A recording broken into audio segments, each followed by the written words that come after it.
C'est ce jour-là que le raid intervient. C'était la piste Mohamed Merah. Vous le prenez au sérieux, c'est un homme dangereux. On sait qu'on se dirigeait vers une intervention exceptionnelle, donc on était tous tendus, c'est sûr. On n'a pas allumé la lumière pour plus de discrétion. Quand on ouvre la porte, il n'est pas du tout surpris, il attend derrière et il tire dans la porte.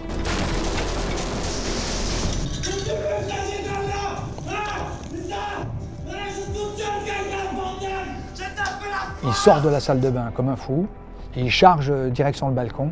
Je prends 2 tirs. Toi, tu te prends 2 balles, une dans le casque qui te sonne. Ce qui m'a surpris, c'est que j'ai entendu un tut dans ma tête pendant 15 secondes. J'avais mal à la tête, j'avais mal à l'épaule, je sentais du sang couler.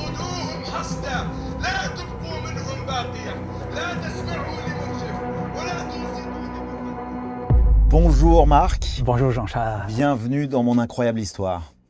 Marc, en tant que policier d'élite du raid, tu as été au cœur de l'un des assauts les plus longs et les plus spectaculaires qu'a connu la France ces dernières années. Face au raid, ce jour-là, Mohamed Merah, ce jeune radicalisé, vient de tuer 7 innocents. Il est retranché dans son appartement, lourdement armé, il n'a plus rien à perdre. À 3h du matin, vous pensez pouvoir le surprendre, mais un déluge de feu s'abat sur vous, il vous attendait.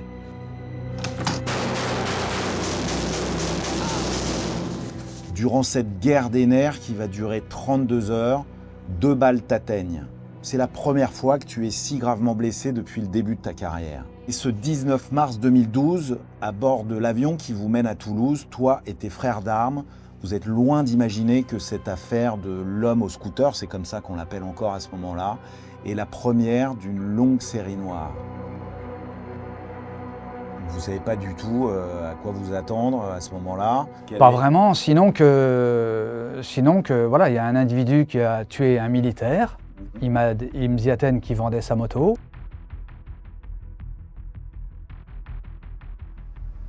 Quatre jours après, il tire sur 3 militaires à bout portant dans le dos. Et puis 4 jours après, à nouveau, c'est-à-dire le 19 mars, eh bien, dans une école aux Aratora, il tue 4 personnes. Dont 3 enfants. Dont 3 enfants en bas âge.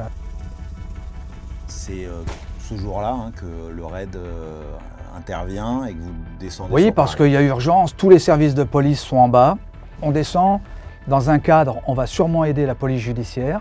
Et puis, quand il y aura l'assaut, eh bien, on sera sur place et ça sera plus rapide. 200 enquêteurs sont mobilisés sur toute la France. Le groupe d'intervention du raid rejoint également Toulouse. Le 20 mars, vers 16h30, le chef du raid m'appelle et me dit « Prépare 3 véhicules de 3 fonctionnaires. On va aider la police judiciaire à creuser une piste. » C'était la piste Mohamed Merah.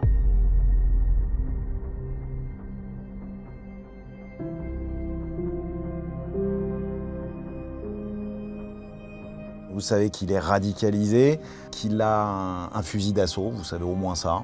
Et à un moment donné, il a ouvert un volet pour voir passer un hélicoptère de la gendarmerie. Donc on savait qu'il était là. On n'est pas sûr à 100% que ce soit lui.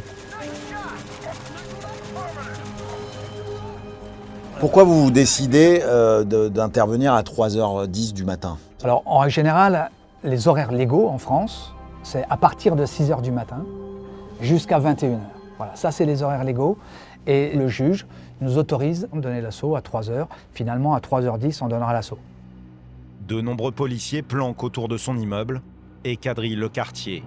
Tout est prêt pour l'interpeller.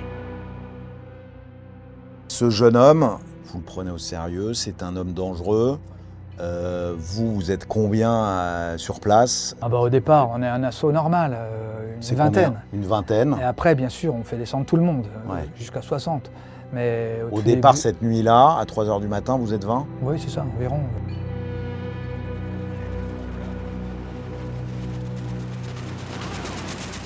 Il y a un chef d'alerte qui est un officier. Moi, je suis chef de groupe, c'est-à-dire que je suis chef d'équipe, je suis chef d'un d'un demi-groupe d'assaut, c'est-à-dire de 6 personnes, quoi. D'accord. Je suis plus là, pas pour diriger, mais pour accorder les violons. Lors de Coordonné. l'assaut. Dans la colonne d'assaut, je suis environ à la 5-6e position. On savait que c'était un mec violent, enfin ultra violent. On sait qu'on se dirigeait vers une intervention exceptionnelle. Donc on était tous tendus, c'est sûr. Voilà, on était tendus, mais pas plus, on était professionnels. Tu dis on s'attend à un assaut exceptionnel, ça veut dire quoi? Ben, on sait que l'individu en face est un criminel aguerri. Hein, il a tué, il a tué le militaire. Après il a tiré sur les 3 militaires. Il a tué sur les enfants. Là, on sait qu'on va pas avoir affaire à une fleur bleue. Hein. Il n'hésitera pas à vous arroser, à vous tuer. On sait qu'on est dans le dur de l'islamisme. Donc on sait que ça va. On se doute que ça va tirer. Nous, notre rôle, c'est d'attraper les gens vivants. C'est pour ça que ça a duré 33 heures ou 32 heures. C'est pour ça que parmi nous, il y a eu 4 blessés.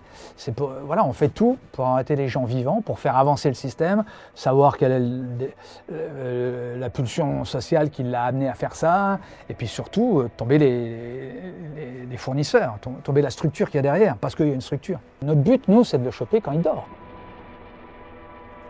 Il nous aurait entendu ouvrir la porte délicatement, pourtant, du hall d'entrée, parce que lui, il n'était pas loin, il était à un demi-palier, c'est-à-dire 8 marches seulement. C'est pas le premier étage, c'est pas le rez-de-chaussée, c'est 8 marches, donc il n'était pas loin de la porte. Il aurait entendu le cliquetis du portail de l'immeuble.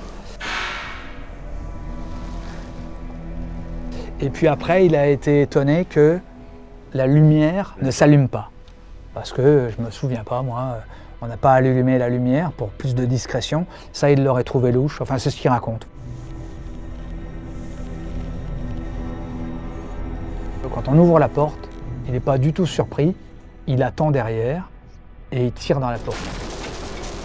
Donc là, vous y attendiez pas et quelque part, il vous a repéré et il tire à travers la porte. Hein, c'est ça, dès que vous mettez le V1, il tire et il atteint un des policiers du raid en pleine poitrine. Alors j'imagine qu'il a... Alors la poitrine, c'est là où on est le mieux protégé. Il y a plusieurs épaisseurs de gilet pare-balles à cet endroit-là et c'est là qu'on est le mieux protégé. Donc notre pote n'est pas blessé, quoi. La balle a sûrement été déjà bien ralentie par la porte. Et après, elle a impacté poitrine. Lui, il a compris qu'il se passait quelque chose de grave, mais c'est bien après qu'il a dit qu'il y avait 2 balles. Voilà. Sur le coup, il ne percute pas qu'il est touché par 2 balles. Immédiatement, il y a une autre arme qui va dans notre direction. Et là, Mera, après, s'approche, après avoir tiré dans la porte, il s'est approché pour se cacher derrière ces 60 cm de mur porteur. Nous, on pense qu'il a tendu la main droite, pour tirer sur notre pote de l'effraction, et main gauche ensuite sur la colonne. Pourquoi on dit ça? Parce que en fait, ceux qui n'ont été témoins que des bruits, des détonations, on dit qu'il a un fusil d'assaut. Voilà. Parce que ça tirait vite. Mais en fait, on sait qu'il n'avait pas de fusil d'assaut, c'est avec 2 Colt 45. Les 3 premières balles se fichent dans le bouclier du premier de colonne. Le premier de colonne riposte dans la direction de la main, mais il dit ça va très vite. J'ai à peine le temps de voir l'arme et la main, il tire mais il touche rien, il n'arrive pas à toucher l'arme, il n'arrive pas, parce que tout ça c'est à moins de 50 cm. Donc 3 balles vont dans le bouclier, une balle longe toute la colonne d'assaut et touche le genou du 13e. Alors on ne sait pas si c'est un tir direct ou si c'est un tir en ricochet. Toujours est-il que le premier blessé c'est maintenant, mais il a un trou rentrant, un trou sortant dans le genou, mais heureusement son genou n'est pas abîmé mécaniquement. Et puis la dernière balle va dans le mur, ricoche elle fait un demi-tour et touche les fesses du chef d'alerte. Mais ça ne le blesse pas à bloc. Bon, voilà, il saigne du cul, mais ça, c'est pas une zone qui est protégée chez vous? Bah non. Normalement. Ça fait beaucoup en très très peu de temps. Enfin, ce que tu décris là, c'est voilà, très rapide. On se dit là, on a fait avancer l'enquête, hein, parce que jusque-là, c'était pas sûr que c'était lui. Bon, Ouais. bah là, ça y est. Là, ça y est. Là, il n'y a plus photo. Et puis, c'est accompagné de hurlements. Hein. Il ne fait pas que tirer, il raconte aussi des trucs. Il commence déjà à parler. Hein.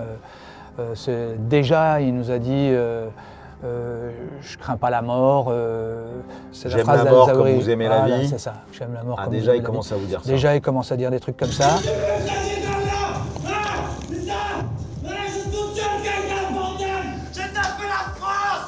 On se réorganise, hein, parce que ça tire.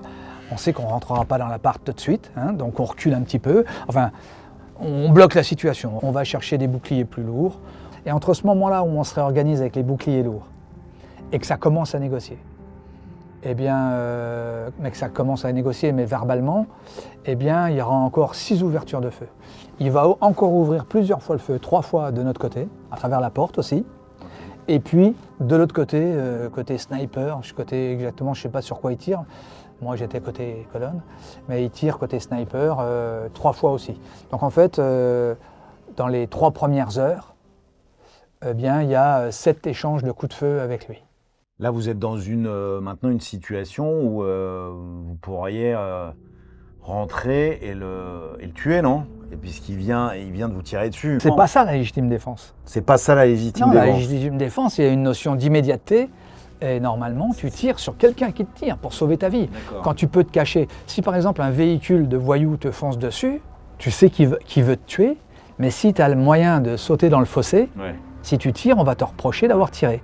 Parce que la règle, c'est de te jeter dans le fossé. Donc ces échanges de tirs, ça va durer 2h30 à peu près, c'est ça? Quelque chose comme ça. Il n'y a pas de phase de négociation à ce moment-là? Si, ça négocie. Entre les coups de feu, lui demande de se rendre, quoi. Tu vois, voilà, ça négocie comme ça. Mohamed, tu m'entends? Je suis le négociateur du raid. Il faut qu'on parle tous les deux. Il n'est pas envisageable d'enfoncer la porte et de tirer dans tous les Alors sens. c'est ce qu'on essaie de faire. Sur les coups de 5h du matin, il nous arrive une situation lunaire. Une des voisines vient devant la porte. Pourtant il y avait une eau douille devant la porte. Il y avait des trous dans la porte. Et il y avait notre vérin hydraulique, qui quand même pèse en tout 40 kilos. Et nous, cette personne-là, elle s'est mise devant la porte. Et qu'est-ce qu'elle fait là, elle? C'est une voisine? On ne comprend pas. Elle dit qu'elle va au travail. On lui dit de vite dégager. Elle reste pétrifiée devant la porte. Vous êtes cagoulé, Oui. habillé de noir avec des armes, etc. Et elle se met devant la porte. Elle voit les trous devant la porte. Elle voit le vérin hydraulique dans les escaliers parce qu'il était tombé dans les escaliers. Et surtout, elle voit aussi en bas des escaliers notre Ramsès, qu'on appelle ça. C'est un bouclier à roulettes qui pèse 80 kg. Tu ne peux pas ne pas le voir. Il prend toute la place. Et puis derrière, le début de la colonne d'assaut. Voilà. On la tire pour pas qu'elle prenne de balles de Mera. Et on l'évacue. Pourquoi je t'en parle? Parce que moi, jusque-là, dans le demi-palier inférieur, lui, il est dans le demi-palier supérieur. 8 marches pour aller au bouclier, la colonne d'assaut qui s'est réorganisée, et 8 marches à nouveau pour aller au parking, et là où je suis, qui a une belle vue sur sa porte. Et moi, je pensais que jusque-là, j'étais invisible, mais à mon avis, c'est cette négociation rapide avec cette femme-là, dégagée, qu'est-ce que vous faites? Et puis aller la chercher, qui m'a fait me faire repérer. Et quand une demi-heure plus tard, je suis aussi un spécialiste effraction. J'ai proposé, moi, par radio, de manipuler le vérin hydraulique pour le repositionner, pour qu'il ouvre encore à nouveau la porte un petit peu. Donc on ne sait pas encore exactement, mais on se dit on va déjà essayer de rouvrir la porte. Et c'est en faisant cette manip de réouverture de porte que moi, je prends 2 tirs. Là, je prends le premier tir en plein milieu du casque. Ce tir, finalement, la balle ne traverse pas le casque, hein, sinon je serais mort. Mais elle me fait basculer. Et la deuxième balle, au lieu de m'atteindre pleine gorge, eh bien, elle m'atteint derrière l'omoplate et elle fait 2 trous, un trou rentrant, un trou sortant de 10 cm derrière l'omoplate. Voilà. Et donc pareil, j'ai de la chance aussi sur cette balle-là. Mon mécanisme de l'épaule n'est pas abîmé, la balle ne rentre pas dans l'épaule. Mais je prends ces 2 balles-là, je tombe dans les escaliers, et là il vide son chargeur dans les escaliers pour essayer de m'avoir en ricochet à travers le mur béton. Il ne me voit plus, mais il tire encore. Donc là, c'est pour ça qu'on se doute qu'il voit, mais on ne sait pas comment il voit. Maintenant, on a compris comment il voyait ou toujours pas? Non. Non, on ne sait pas. Non, on ne comprend pas. Et des trous dans le mur, il y avait des... Non. La porte, à ce moment-là, elle a ses trous à lui. Plus nous, on a, pour faire cesser la menace, c'est pas un tir police, mais c'est comme ça quand même, quand on se fait tirer dessus, on a aussi tiré dans la porte pour faire cesser les tirs. Toi, tu te prends 2 balles, une dans le casque, qui te sonne vachement, même si elle te transperce pas le crâne. Quand je tombe, alors déjà bizarrement, bon, on peut pas se préparer à ça parce on peut pas avoir l'expérience du feu à ce point. Donc moi, ce qui m'a surpris, c'est que j'ai entendu un tut dans ma tête pendant 15 secondes. Donc c'est ça que tu ressens immédiatement, et du coup la balle dans l'omoplate, tu la sens, c'est douloureux? Alors moi, je tombe dans les escaliers. Et j'ai le réflexe d'aller me cacher sous les escaliers. Voilà, parce que les balles ricochent dans le truc. J'avais du sang sur les tibias. Ma tenue a été mouchetée. J'ai pas été touché par les ricochets, j'ai été touché par les bouts de béton qui ont ricoché. Et donc moi, je me suis caché sous l'escalier. Et là, c'est vrai, j'ai eu un réflexe d'enfant. Là, je suis sorti de l'intervention, en fait. Parce que j'avais mal à la tête, j'avais mal à l'épaule. J'ai glissé ma main gantée sous ma visière et parce que je sentais du sang couler. Et en fait, j'avais chaud là. Donc j'ai passé ma main et en fait j'étais surpris de voir que j'avais pas de sang. Et puis j'ai été ramené à l'intervention parce que j'ai entendu un pote, Nemo, qui hurlait « Marco a été touché, il faut aller le chercher ». Je me suis dit « mince, s'ils viennent me chercher, ils vont passer devant cette fenêtre de tir là, où j'ai subi les tirs, mais que je comprends pas parce que moi j'ai pas vu le terroriste. Donc il peut tirer. Moi j'ai peur que les potes prennent une balle en venant m'aider et je leur dis que je vais m'évacuer tout seul par les garages. J'avais ouvert préventivement la porte avec un extincteur parce que je m'étais dit si jamais ça grenade, comme j'étais moi à la position la plus basse, que ce soit le terroriste qui grenade ou nous qui grenadons, il y a une chance que la grenade me tombe dessus. Voilà. Donc je m'étais dit je vais ouvrir cette porte préventivement et comme ça je pourrais partir si jamais il y a une grenade qui arrive. Et une fois que j'étais dans le parking, quand il a fallu ouvrir la porte qui donne dehors, j'étais un peu inquiet quand même. Je me suis dit ça serait dommage de prendre des balles, mais cette fois-ci de ceux qui font le périmètre de sécurité, parce qu'ils ont peur qu'il va arriver un mec en noir armé. Donc là, c'était un peu rock'n'roll. J'ai ouvert la porte, j'ai mis bloqué avec le pied, j'ai fait coucou. Et ils t'ont pas tiré dessus, ils t'ont reconnu. Oui, oui. Il y a écrit arrête quand même, non Oui, oui, bien sûr, mais bon, voilà, tu tombes sur un émotif, tu sais pas ce qui peut se... Enfin bon, voilà, c'était quand même un peu tendu. Hein. Ouais. Ça avait tiré 7 fois. C'est une des filles du raid qui vient me chercher et qui m'amène au camion pompier qui était à 100 mètres de là. Et à partir, moi je pouvais marcher, hein. En fait j'allais bien quoi. Hein. Ils m'ont amené aux pompiers et ça c'est la chance qu'on a nous policiers par rapport aux militaires qui se font toucher en plein milieu de l'Afghanistan ou du Mali. Moi à peine 10 minutes après j'étais à l'hôpital Purpan et donc ils m'ont gardé, il y avait une hémorragie cérébrale. Donc t'as pas reçu de balles mais quand même l'impact de ton casque sur ton crâne ça a provoqué une hémorragie cérébrale. Bien sûr, c'est grave. Oui. T'es préoccupé à ce moment-là, t'es dans quel état toi quand t'es à l'hôpital? Je suis inquiet parce qu'ils m'ont quand même dit que ça saignait, donc t'as toujours peur de te dire mince, est-ce que ça s'est arrêté, est-ce que c'est grave, comment ça va partir, etc. Donc t'as un peu cette inquiétude-là, mais très vite, moi, ils me montent en chambre avec mon pote qui avait été blessé au genou. Donc on se retrouve tous les deux. Le médecin du raid est sympa, il nous tient au courant régulièrement, il nous appelle pour nous dire comment se passe l'assaut. Et puis forcément, on s'est mis sur les chaînes, hein, parce qu'on n'aime pas ces fameuses chaînes en continu, mais là, on les a regardées. Je me dis, je vais appeler ma femme, parce que je sais que c'est à cette heure-là qu'elle se réveille. Quand on est rentré comme ça à l'hôpital, on rentre sous X, quoi, pour pas qu'on ait de problème avec un éventuel complice à l'hôpital. Donc je sais que mon nom ne va pas sortir à la radio, mais quand même, si ma femme apprend que elle sait que je suis sur l'intervention, si elle apprend qu'il y a des blessés, je me dis, en voiture, toi, elle pourrait avoir une inattention. Donc je me dis, il va falloir que je lui téléphone avant. Parce qu'à ce moment-là, il y a déjà l'info que des opérateurs du raid ont été blessés à la télé, à la radio, etc. Bien sûr, on s'en est plein de ça. Mais le périmètre de sécurité a été bien fait dans la Fermera. Les médias, les gens ont été bloqués à plus de 200 mètres. C'était bloqué loin.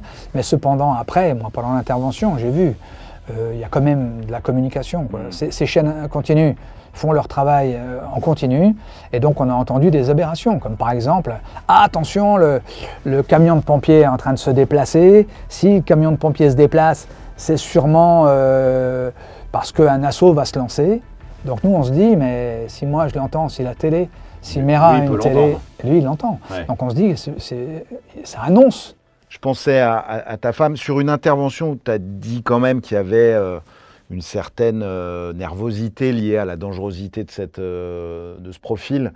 Il y a des choses que tu dis avant de partir sur une intervention comme celle-là? Non, parce que, bon, déjà, c'est une règle. On essaie de pas trop ramener de travail à la maison. Parce que si... Moi, par exemple, il y a des médailles que j'ai reçues que j'en ai même pas parlé à ma femme. Parce que sinon, tu vas être obligé de lui expliquer ce que tu as fait, tu vas être obligé de lui expliquer la situation, et là, tu transfères un stress. Alors là, je suis bien obligé de lui dire, parce que j'ai pas envie qu'elle l'apprenne à la télé. Ouais, non, mais là, tu viens de te faire tirer dessus, t'es à l'hôpital. Je suis obligé de lui dire. À un moment, il va falloir lui Mais dire. alors là, elle panique. Et là, par contre, elle pleure. Elle dit, ouais, je reviens, je viens de voir. Ben, je dis, non, c'est Toulouse, c'est loin. Et je vais sortir dans 2 jours, je remonterai par Paris, voilà, il n'y a pas de souci. Donc, j'ai essayé de la rassurer, mais va la rassurer en lui disant, j'ai été blessé, mais t'inquiète pas. Je suis à l'hôpital, mais t'inquiète pas. J'ai été blessé à la tête, mais t'inquiète pas. C'est paradoxal. Donc, elle ne me croyait pas. Elle croyait que j'amenuisais l'information.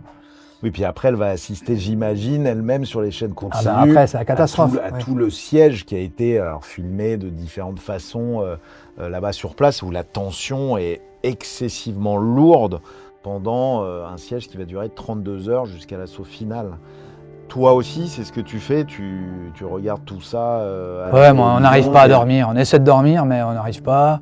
Et puis, on ne se sent pas à notre place. Hein. Ben, bien sûr, on ne peut pas faire autrement, mais voilà, l'ambiance est bizarre dans la chambre. Hein. Notre porte est gardée par un policier, parce qu'on a beau être rentré sous X, on se doute que les terroristes peuvent savoir qu'on est là. Hein. Alors, il y a des négociations à ce moment-là. Alors, les négociations se structurent. Un talkie-walkie par la fenêtre, et là, ça va durer pas mal de temps. Je vais t'envoyer quelqu'un avec un talkie. Il va te le jeter par la fenêtre. Et pour nous prouver ta bonne volonté, tu vas nous balancer une de tes armes en échange. T'as bien compris ? Il est hyper bavard. C'est lui qui raconte ces deux voitures qu'il a.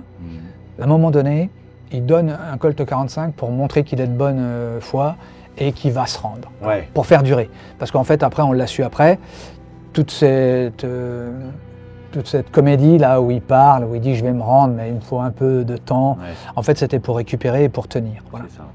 Depuis ce matin, quand je vous ai demandé du temps, c'était surtout pour reprendre l'énergie parce que j'avais pas dormi et j'étais très fatigué.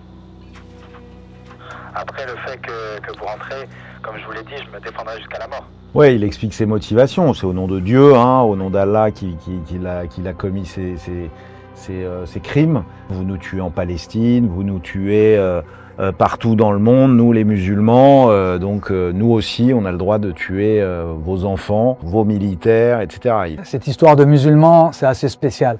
On l'a vu sur tous les attentats qu'on a faits. Eh bien, cette histoire de radicalisation à l'islam, elle est quand même assez bizarre. Alors c'est vrai, il y a radicalisation, parce que Merah, c'est quand même... Depuis le CP, il est non maîtrisable par le système scolaire. Donc, et ensuite, jusqu'à la majorité, il cumule des vols, des violences, il conduit aussi, on se demande s'il n'a pas conduit un peu pour le grand banditisme. Enfin bon, bref, il fait 15 condamnations avant sa première peine de prison.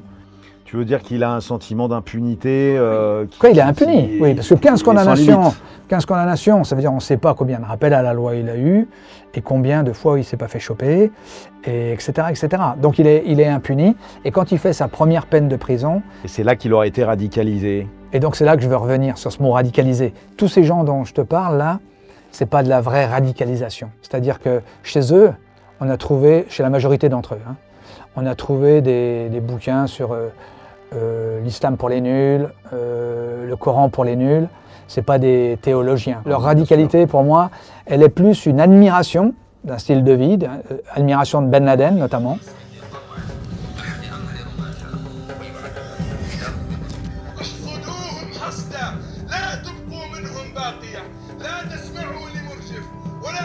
Parce que par exemple, ils ont tous des Kalachnikov. Alors ça, c'est un virage dans la criminalité. Parce qu'avant, nous, les criminels, on les connaît, ils avaient des Colt 45. Parce que leurs héros, c'était les voyous américains, c'était Al Capone, c'est des pistolets. Et opérationnellement, un pistolet, pour faire des crimes dans un appartement, etc., c'est plus logique d'avoir un pistolet automatique. C'est plus petit, c'est plus maniable qu'une Kalachnikov qui est grande, qui est lourde, qui est difficile à manipuler. Pour moi, la Kalachnikov, c'est l'admiration de Ben Laden. Dans ses discours, à part cette fameuse phrase d'Al-Zawahiri, mais qui est un peu rocambolesque, hein, qui est un peu punchline. Moi, j'aime la mort comme vous aimez la vie. Voilà, bon. Ouais. Je suis pas sûr que ça soit écrit, ça, dans les textes. Voilà. On voit bien qu'on n'a pas affaire à un théologien Oui, donc quand ensuite son discours, justement, dans ses négociations a été analysé, effectivement, il y a beaucoup d'erreurs, il raconte un peu n'importe quoi.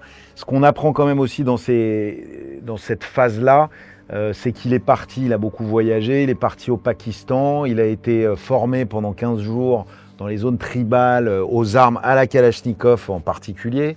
Ah oui, c'est un djihadiste quand même. Il est tombé malade, il a chopé une hépatite A, il était très malade et il a été rapatrié en France.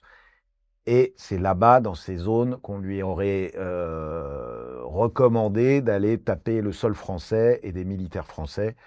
Et ensuite, il est allé plus loin que ça, puisqu'il est allé tuer des enfants devant cette école. Ces négociations, effectivement, elles durent longtemps.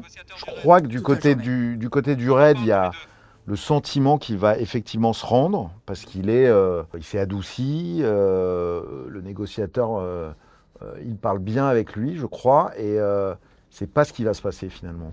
Non, à partir de 10h30, je crois, le soir, enfin 22h30 ou 23h, il parle plus. Et à partir de là, eh bien, on ne sait pas trop si il a été touché, parce que c'est possible, hein, puisqu'il y a eu des échanges de feu. On ne sait pas s'il a été touché, qu'il est blessé ou mort. Et donc, on décide, tactiquement, de faire exploser les volets pour faire rentrer de la lumière à coup de projecteur et régulièrement d'envoyer des grenades dans l'appartement pour l'empêcher de se ressaisir, l'empêcher de dormir, l'empêcher de reprendre des forces, l'empêcher de structurer de l'explosif. On ne sait pas s'il a de l'explosif, etc.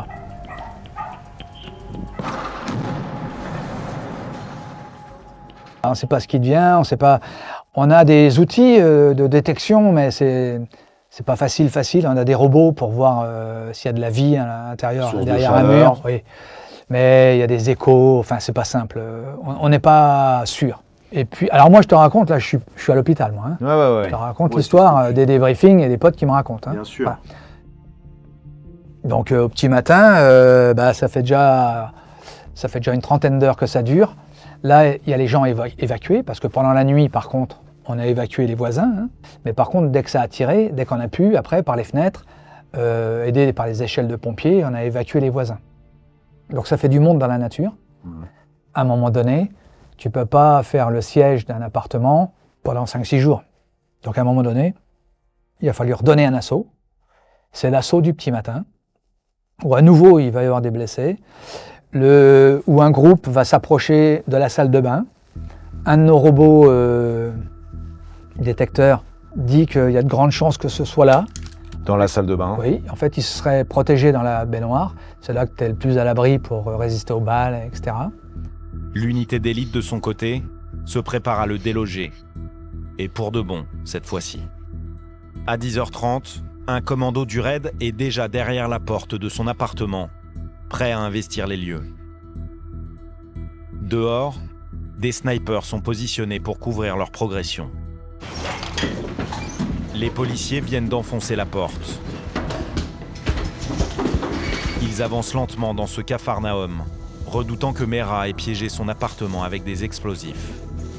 Eh bien, à partir de là, lui, il sort de la salle de bain comme un fou, il charge direction le balcon, comme pour pouvoir sauter du balcon. Là, les collègues sont obligés de riposter, parce qu'ils tirent dessus. Il a en plus une sacoche qui est troublante. On ne sait pas si c'est de l'explosif. Et puis, il est finalement touché et il tombe de son balcon.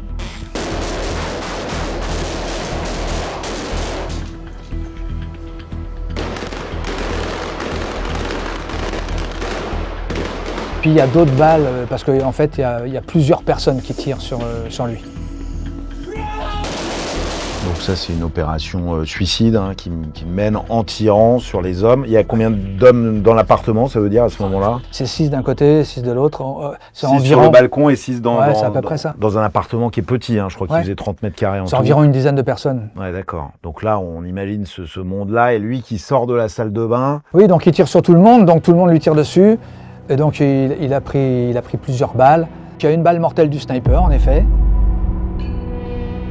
Et il tombe du balcon et il est par terre, c'est ça, mort quasiment sur le coup. Hein. Ouais. Toi, t'apprends tout ça à la télé. Ouais. T'es encore dans ta chambre d'hôtel. Comment tu vis tout ça d'ailleurs? Il y a une bonne polémique à ce moment-là sur le temps que ça prend, 32 heures de siège, on n'a pas vu ça depuis de nombreuses Oui, alors les années. polémiques, il faut faire de l'audience. On a aussi des concurrents, peut-être d'autres groupes qui sont jaloux, il y a toujours des crétins. Et en fait, on a tout entendu. C'est-à-dire, vous êtes des assassins de l'État qui avaient été supprimés MERA parce que c'était un agent secret, enfin filtré, ceci, cela, donc vous l'avez tué immédiatement. Si on avait voulu le tuer, on aurait été un peu plus rapide que 33 heures. Et puis après, on a entendu, mais de la part des fois de mecs intelligents, hein, comment c'est possible à 60 contre 1 de ne pas réussir à arrêter un mec en 33 heures. Tu vois. Alors ces mecs-là qui ont parlé, j'ai les noms, mais bon, ils n'étaient pas venus, hein, tu vois, ils ne sont pas venus nous aider. Nous, on est plus ou moins soulagés. Hein. On a quand même arrêté un mec qui était parti pour faire d'autres morts, hein, puisqu'il était parti sur un rythme un peu fou. Hein. D'ailleurs, après, dans la négociation, il a dit comment il finirait, hein, qu'il allait finir par faire au pif, aller chercher un policier là, aller chercher machin. Bon.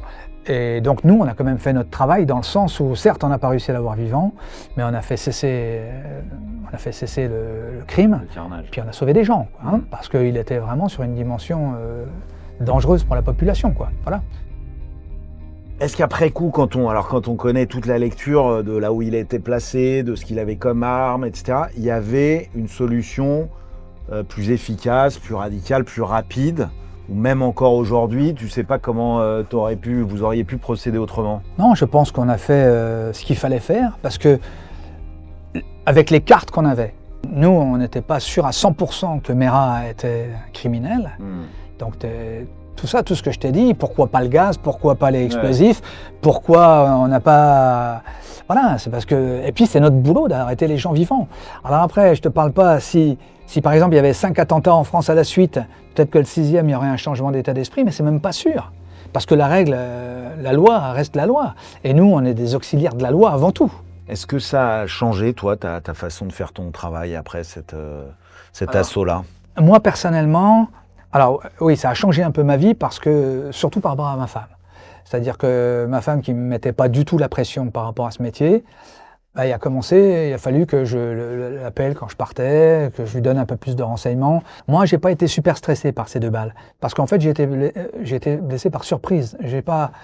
Tu vois, c'est-à-dire que, je vais donner un exemple, à chaque intervention, il y a des moments où on est plus choqué par des balles qui sont même pas tirées, que par des balles tirées. Parce qu'à chaque intervention, il y a des nœuds, un carrefour dans l'appartement, où on ne peut pas le faire de manière sécurite.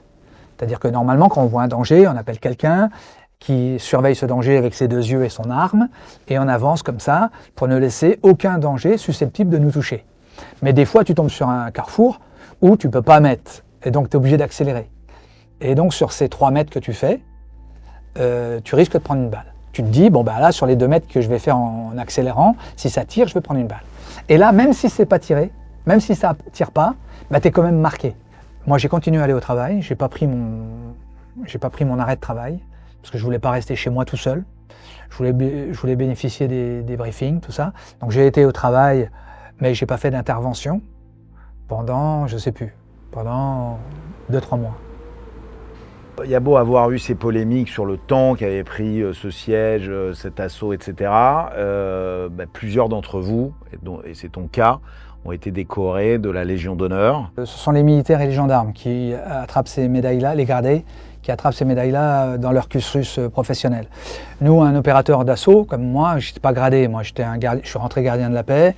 Je suis ensuite passé brigadier chef, j'ai fini major, mais moi je fais partie des corps dans l'armée, on appelle ça des sous-officiers. Voilà.